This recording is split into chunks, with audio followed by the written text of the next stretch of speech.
Avant de commencer, n'hésitez pas à vous abonner à la chaîne et d'être courtois dans les commentaires.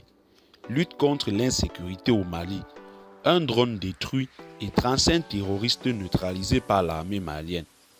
En effet, l'état-major des armées informe l'opinion que la dynamique offensive des forces armées maliennes se poursuit dans le cadre du plan Maliko et l'opération Kélétigui malgré les contraintes liées à la période hivernale.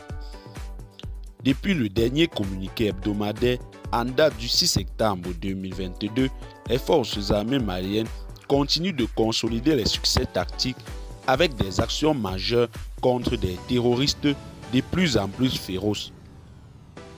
Dans le théâtre centre de l'opération Maliko, le 9 septembre 2022, les forces armées maliennes ont réagi contre des tirs indirects sur l'emprise de Nianfouké.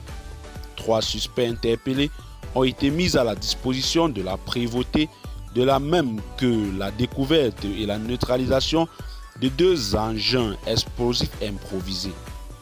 Le 11 septembre 2022, des renseignements confirmés par des vols ISR ont permis des frappes aériennes contre des regroupements et plots terroristes dans le secteur de Boulekessi. Le 12 septembre 2022, des frappes aériennes visant un regroupement terroriste dans le secteur de Baye, Sec de Bankas, se sont résumées à des vols de dissuasion pour préserver les populations civiles localisées à proximité des cibles.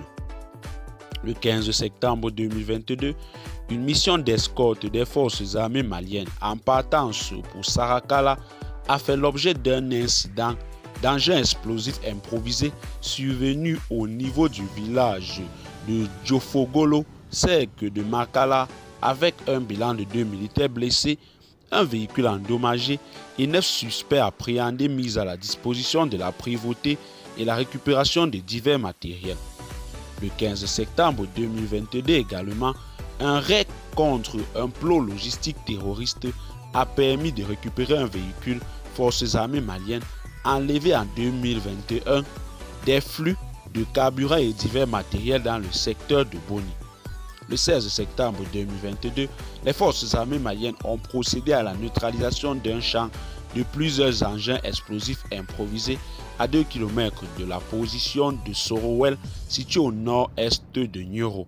Et bien, chers téléspectateurs, c'est tout pour cette note d'information. Laissez-nous en commentaire vos impressions et à très bientôt pour une nouvelle note d'information.